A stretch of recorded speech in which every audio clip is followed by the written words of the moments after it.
नमस्कार मित्रों, स्वागत है आपका स्टडी आईक्यू में। आज हम लोग बात करने वाले हैं असम के बारे में और असम के एनआरसी के बारे में। हम क्वाइट श्योर कि व्यूअर्स इस चीज को जानते हैं। मैं आपको संक्षिप्त रूप में जरूर बताऊंगा एनआरसी क्या होता है। नेशनल रजिस्टर ऑफ सिटीजन है जिसका अपडेशन चल रहा था असम में, हम जानते हैं इस चीज को। उसकी जो फाइनल लिस्ट पब्लिश हुई थी वो पब्लिश हुई थी अगस्त 31, 2019 को, यानी कि 2 साल से भी ज्यादा हो चुके हैं अभी असम के जो एनआरसी की फाइनल लिस्ट पब्लिश होकर।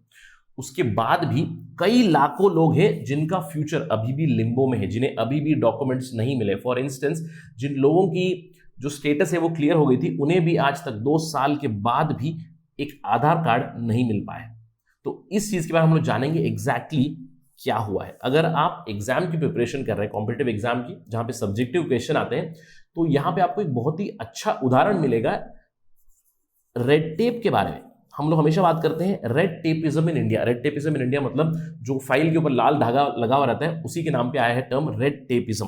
रेड टेपिज्म की वजह से इंडिया में अगर आप गवर्नमेंट ऑफिसर्स जाएंगे तो वहां पे आपको बहुत ज्यादा डिले होती है किसी भी काम के लिए। I'm quite sure कि बहुत सारे व्यूअर्स इस चीज के साथ कनेक्ट हो सकते हैं। मैं भी होता हूं, क्योंकि अगर आप किसी भी गवर्नमेंट डिपार्टमेंट जाइए, अगला एक स्टेटमेंट आता है कि फाइल ऊपर वाले डिपार्टमेंट गई हुई है, अधिकारी के साथ है, उनकी सिग्नेचर लेनी है, इस डिपार्टमेंट में है, तो वो डिपार्टमेंट से डिपार्टमेंट मूव होती रहती है। उसी को कहते हैं रेड टेपिज्म अल्टीमेटली, यानी कि delay in governance is red tapism because of the procedures, because of the processes that are included in our governance system। तो ये काफी अच्छा उदाहरण बनेगा आपके लिए एथिक्स के पेपर के लिए, या फिर इन जनरल गवर्नेंस के ऊपर सवाल आ जाए रेड टेपिज्म, तो ये एक क्लासिक एग्जांपल बनेगा आपके लिए कि 2 साल के बाद भी, जैसे एक बंदा है, फॉर इंस्टेंस अगर मैं हूं असम से, असम में समझिए मेरा पहले नाम नहीं आया था एनआरसी में, तो मैंने उसको चैलेंज किया, सारे डॉक्यूमेंट्स दे दिए, फिर मेरी सेकेंड लिस्ट में मेरा नाम आ गया, right, Rahul is there in the NRC.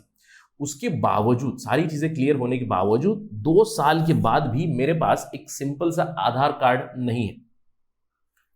अब आधार कार्ड नहीं है तो हम क्वाइट श्योर कि हमारे देश में कितनी दिक्कतें होती हैं, व्यूअर्स को भी पता होगा। आधार कार्ड नहीं है तो बैंक अकाउंट ओपनिंग में डिले हो जाएगी, आपकी बहुत सारी चीजों में। इवन एक छोटा सा आपको सिम कार्ड भी लेना होगा ना मोबाइल का, तब भी आपको दिक्कतें पड़ेंगी अगर आपके पास आधार कार्ड नहीं है, इजंट इट? सो ये हम लोग एक उदाहरण देखेंगे, ये चीज देखेंगे एग्जैक्टली क्यों हो रही है। तो लेट्स बिगिन द डिस्कशन। ये सारी इन्फॉर्मेशन लेने के लिए मेरे साथ बने रहिए स्टडी आईक्यू पर। मैं हूं आपका दोस्त राहुल सायगांवकर। अगर आप मुझे फॉलो करना चाहते हैं, you can follow on the ID @RahulSai222। और अगर आप यूपीएससी सिविल सर्विसेज की तैयारी कर रहे हैं या फिर स्टेट पीएससी की तैयारी कर रहे हैं, डू विजिट studyIQ.com या फिर डाउनलोड करें हमारा ऐप गूगल प्ले स्टोर से टू नो मोर अबाउट अस।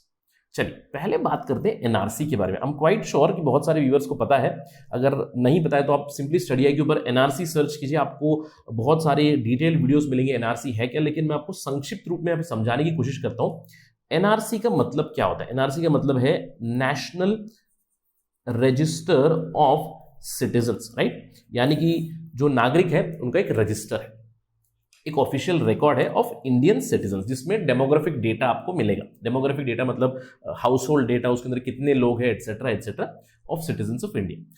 ये अभी तक एक्सरसाइज केवल एक बार हुआ है 1951 सेंसस के साथ में।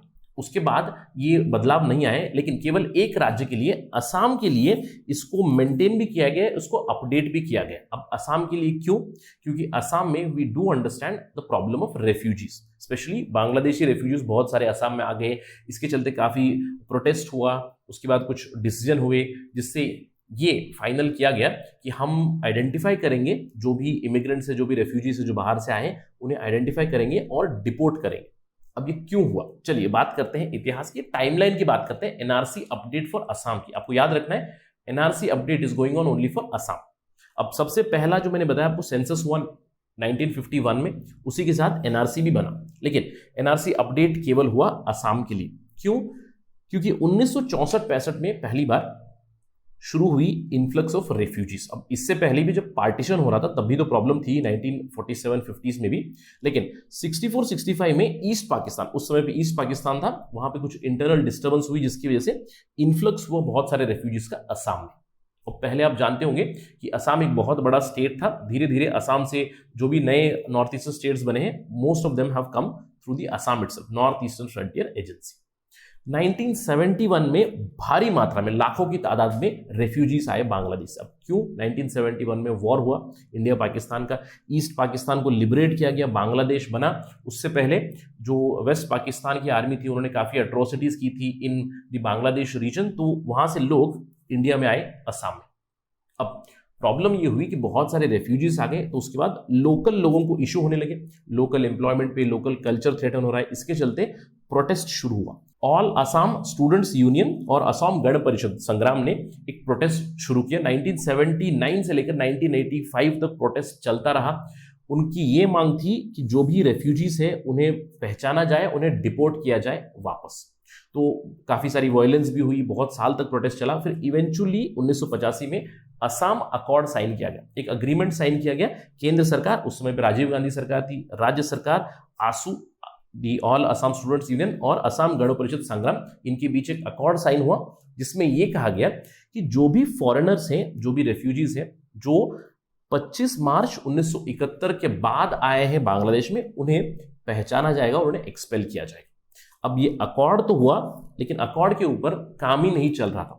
एनआरसी की अपडेशन हो ही नहीं रही थी, इलीगल इमिग्रेंट्स को ढूंढा नहीं जा रहा था। इनफैक्ट और भी ज्यादा इलीगल इमिग्रेंट्स आते रहे इंडिया में, और ये काफी बड़ा पॉलिटिकल एक मुद्दा भी बन गया, क्योंकि एक बहुत बड़ा वोट बैंक बन जाता है। इसके चलते भी पॉलिटिसाइजेशन हुई इस इशू की। लेकिन 2009 में असम पब्लिक वर्क्स, एक एनजीओ है, उन्होंने एक याचिका दायर की एपेक्स कोर्ट में, सुप्रीम कोर्ट में, जहां पे उन्होंने कहा अपडेशन ऑफ एनआरसी होना चाहिए। 4 साल बाद सुप्रीम कोर्ट ने इस पिटीशन को लिया और उन्होंने कहा कि यस, एनआरसी होना चाहिए, असम में ढूंढा जाना चाहिए कौन इलीगल इमिग्रेंट्स है, और उसके बाद डिपोर्ट करने की प्रोसेस शुरू की जा सकती है। उसी के साथ ही साथ एनआरसी स्टेट कोऑर्डिनेटर को सेटअप किया गया असम में, और फॉर्मली 2015 में अपडेशन शुरू हो गई। अब क्या शुरू हो गया? National register of citizen Assam बनने लगा। इसमें कौन नागरिक है इंडिया का, कौन नहीं है, इसको आइडेंटिफाई करने की मुहिम शुरू हो गई।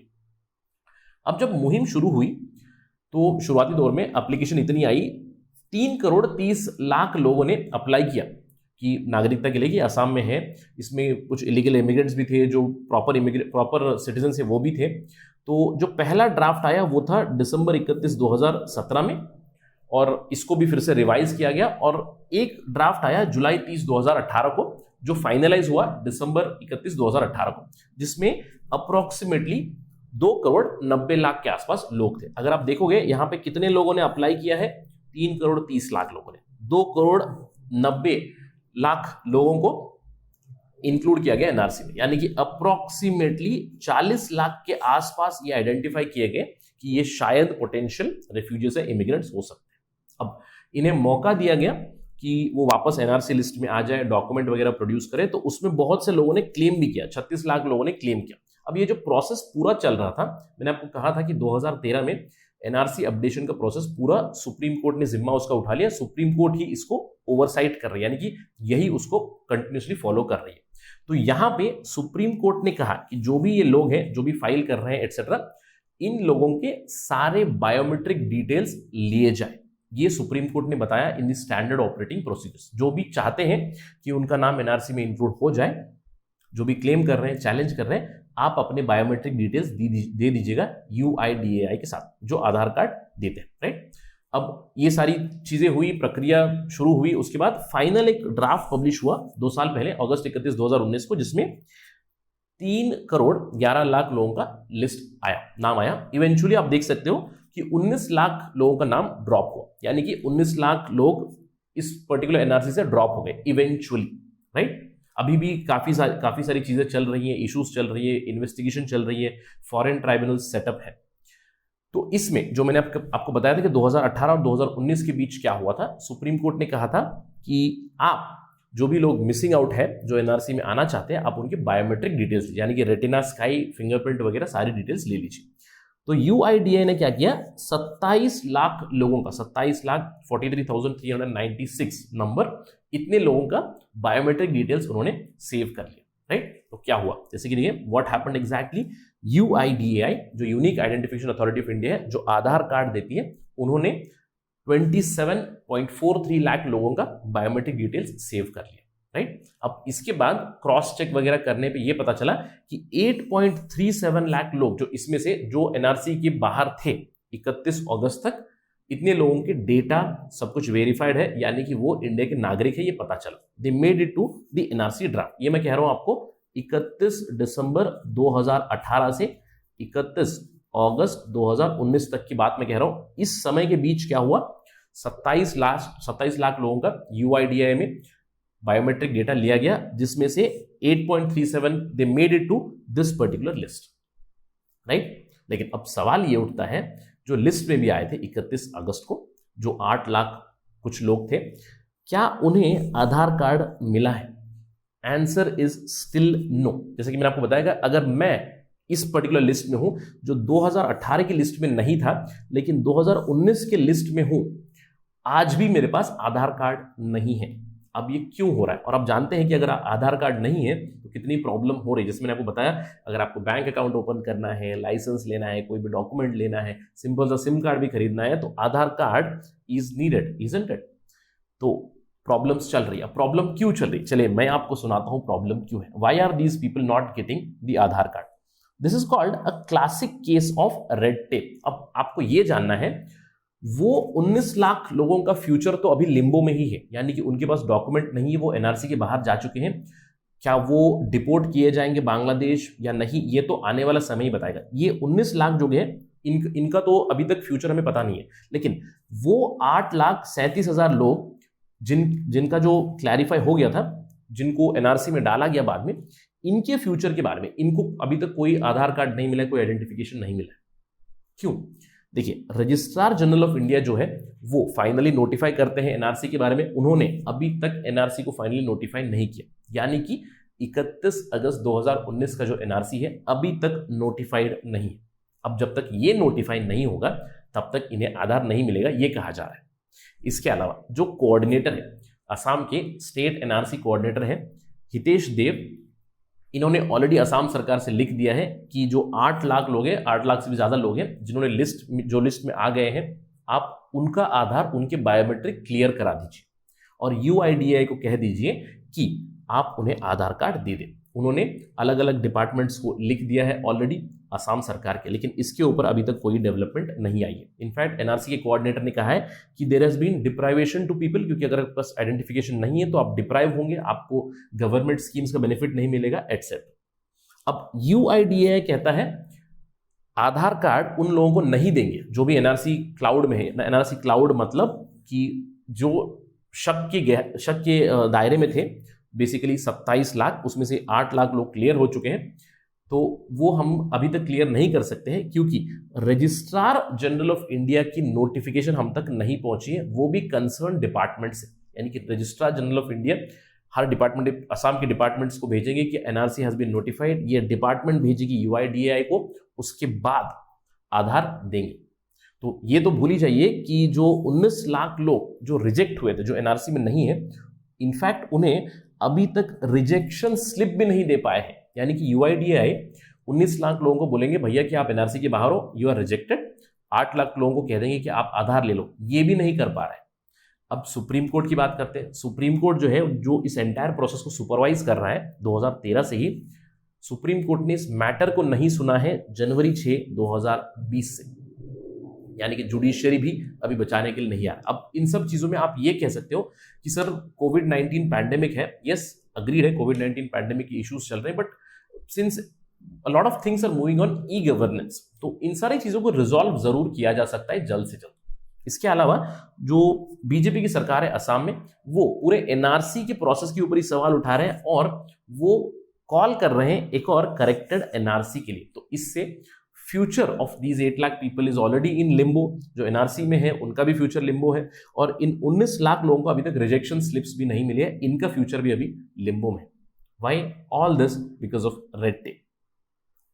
एक डिपार्टमेंट कहता है रजिस्ट्रार जनरल को नोटिफाई करना चाहिए, एक डिपार्टमेंट कहता है हमें असम गवर्नमेंट से अभी तक गो नहीं मिली है, एक डिपार्टमेंट रिक्वेस्ट पर रिक्वेस्ट किए जा रहा है। यानी कि एनआरसी कोऑर्डिनेटर जो है अभी तक 3 लेटर लिख चुके हैं असम सरकार को इसके ऊपर कोई प्रोग्रेस नहीं होगी। आशा करते हैं कि इन सारी चीज़ों को रिजॉल्व कर दें और जो भी लोगों के पास प्रॉपर डॉक्यूमेंटेशन है एटलीस्ट उन्हें आइडेंटिफिकेशन कार्ड मिले, आधार मिले, ताकि वो जो भी सरकार की सेवाएं हैं उसका फायदा उठा सके। Let us hope these things get resolve very soon, but it's a very good case study for you people those who are aspirants. This is a classic case of red tape, एक department से दूसरे department में lack of coordination, lack of convergence in India. It is a classic case. That's it from my side. Thank you for watching. जय हिंद।